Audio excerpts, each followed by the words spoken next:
I've done more in 47 months. I've done more than you've done in 47 years, Joe. Will you shut up, man? Listen. Interruptions and insults define the first debate between Biden and Trump. And was what they said fact or fiction? With Election Day just weeks away, did they give the American people any answers? Let people know you're senators. I'm not going to answer the question Why would you answer that because question? the question is, Oh boy, that was a lot last night. Who could really pay attention to anything they were saying besides that back and forth, Jackie? It was a lot, pretty much nonstop for an hour and a half, interrupting each other, interrupting the moderators, kind of like Thanksgiving when, one member of your family starts talking politics and the rest of your family just doesn't see it the same way, Tim. That's when I go from a glass of Cabernet to the whole bottle straight to the dome. With so much bickering going on last night, how could you even listen to and process all the answers that they occasionally got out? Yeah, here on the 10, we go in depth on a topic for 10 full minutes. And tonight, it's the answers they did give and whether they were telling the truth, lying, or a little bit of both. So we're going to do it a bit differently tonight. We're going to host a game of fact or fiction. Channeling my inner Trebek tonight. Want to welcome tonight's contestants. First, we got President Donald J. Trump. He's a Gemini who's running for re-election. He needs to convince voters to keep him in the White House for another 4 years. I don't know if it's game show host or wrestling caller. His challenger this evening, Joe Biden. He's a Scorpio. He served as vice president for 2 terms under then President Barack Obama. Biden now wants to hold the nation's highest office himself. And here are the categories we are fact-checking tonight: election integrity, COVID-19, crime, healthcare, and the environment. So it is time now for our game of fact or fiction. Well, let's hear from the candidates in their own words, and then we'll give you the results right afterwards. But we begin tonight with the way the last night's debate ended, with questions about election integrity. Yeah, President Trump had a lot to say about mail-in voting and its impact on this year's election.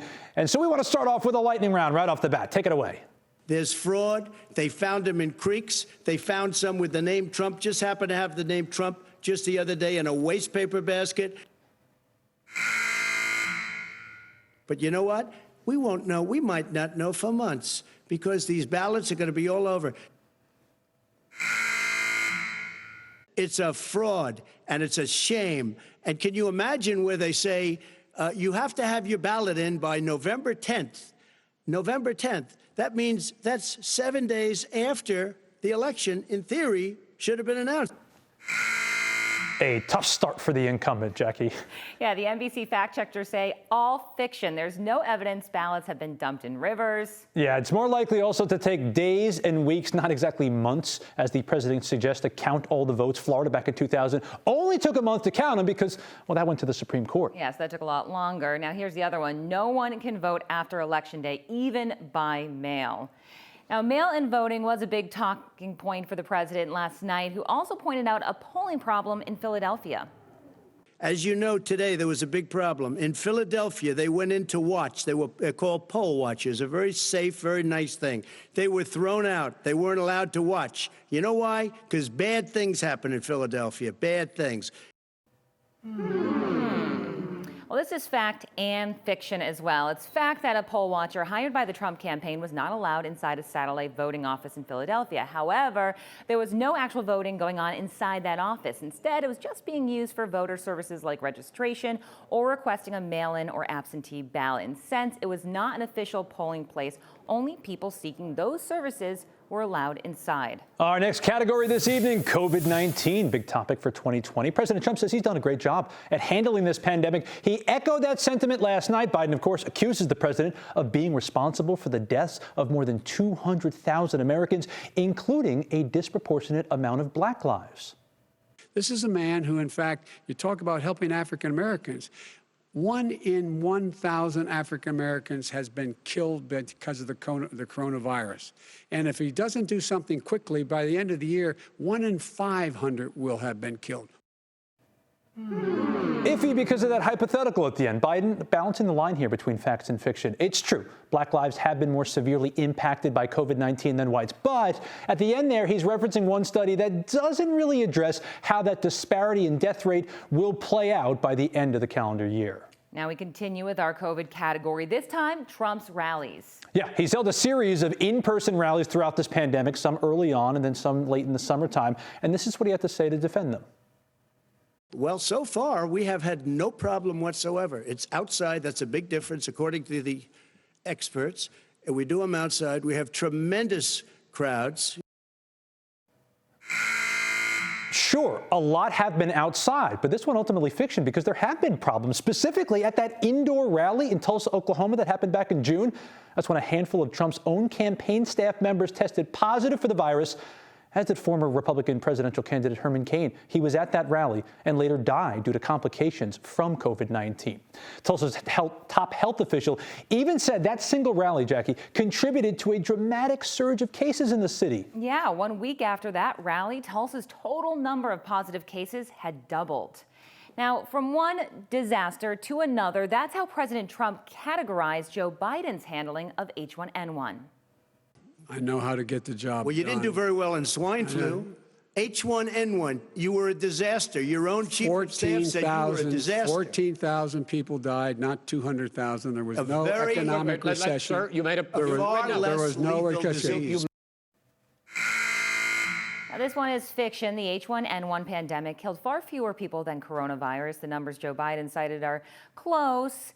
A little less, though. About 12,000 people died from swine flu, while more than 200,000 Americans died from COVID-19. Yeah, as for Biden's chief of staff, his criticisms were not specifically aimed at Biden, more about the White House in general. All right, let's switch categories, move to Law and Order, not just a hit TV show with like 5,000 spinoffs. Exactly. There's a lot of those. I love them all. But it is also our next category because there were a lot of claims made by both men. So let's talk about crime, when it got worse or better. Here's the former vice president. And the fact of the matter is, violent crime went down 17%, 15% in our administration. All right. It's gone up on his watch. Went down much more in ours. All right, we're now, is president of Mr. the President. Well, the former vice president is half right. Yeah, according to the FBI violent crime data, crime did drop about 16%. He said both 15 and 17. This splits the difference during the Obama administration. He is spot on about that. But while homicides have actually been on the rise while President Trump has been in office, violent crime, it's remained flat in recent years. So you can't really say that crime has gone up in recent years. The moderator also asked the candidates which one of them is better suited to deal with race issues in the U.S. The candidates, both white men in their 70s, of course, picked themselves to deal with that issue. But President Trump then referenced a controversial crime bill from the mid-90s when Biden was a senator. Why should Americans trust you over your opponent to deal with He racism? did a crime bill, 1994, where you call them super predators, African Americans, the super predators, and they've never forgotten it. Yeah, kind of in the middle here. The president's claim is mostly false in this scenario. While Biden did author that controversial crime bill, he's since apologized for being too harsh on crime during his time in the Senate. The term itself, super predator, never said by Biden. It was actually used by Hillary Clinton, who was first lady at the time, to advocate for that crime bill. Yeah, but Biden did warn of predators. He used that word in a speech he gave on the Senate floor. So there's that too. Well, President Trump has routinely claimed that he is the candidate for law and order. And when he listed places where police support him, he may have included one too many. Yeah, this is what he had to say about one official in Portland, Oregon, where there's been unrest nearly every night for more than 100 straight days. Excuse me, Portland, the sheriff just came out today and he said, I support President Trump. Yeah, fact-checking was easy on this one. This one was quickly debunked by the Portland sheriff himself. He tweeted this out at 10:07 last night while the debate was still going on. He was clearly watching. He wrote, I have never supported Donald Trump and will never support him. In fact, he also tweeted that President Trump has made his job a lot harder. And we are on to category number 4 now, healthcare. Has the president really lowered drug prices? Well, here's what he had to say about that last night. Just tell you something, that there's nothing symbolic.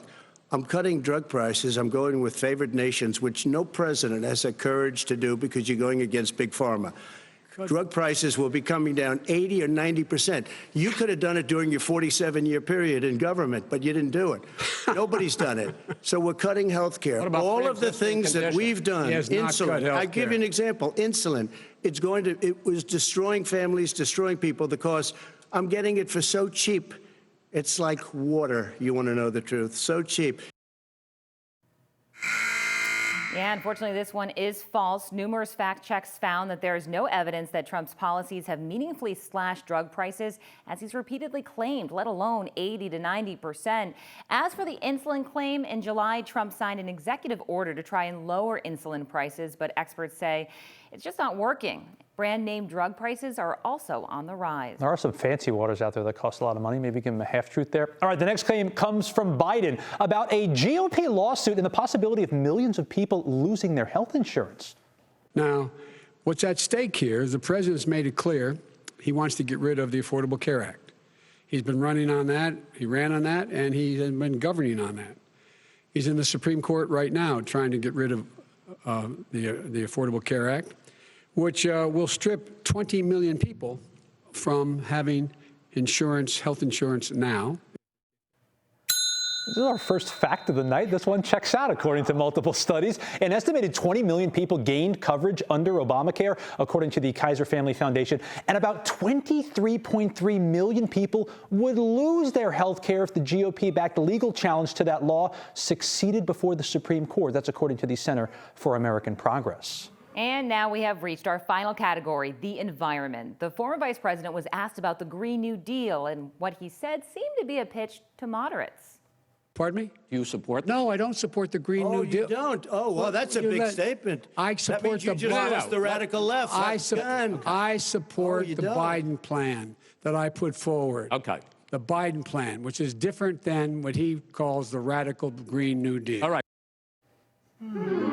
Well, this one is somewhere in between. The Biden plan does omit some of the more controversial elements of the Green New Deal, like Medicare for all, a federal jobs guarantee, and strict zero carbon emissions mandates. But he has complimented the New Deal before, noting that the framework of the Green New Deal is critical to fighting the challenges of climate change. Well, we didn't declare a winner tonight, and there are a couple more debates to go, so I want to offer some advice to the candidates for the next round.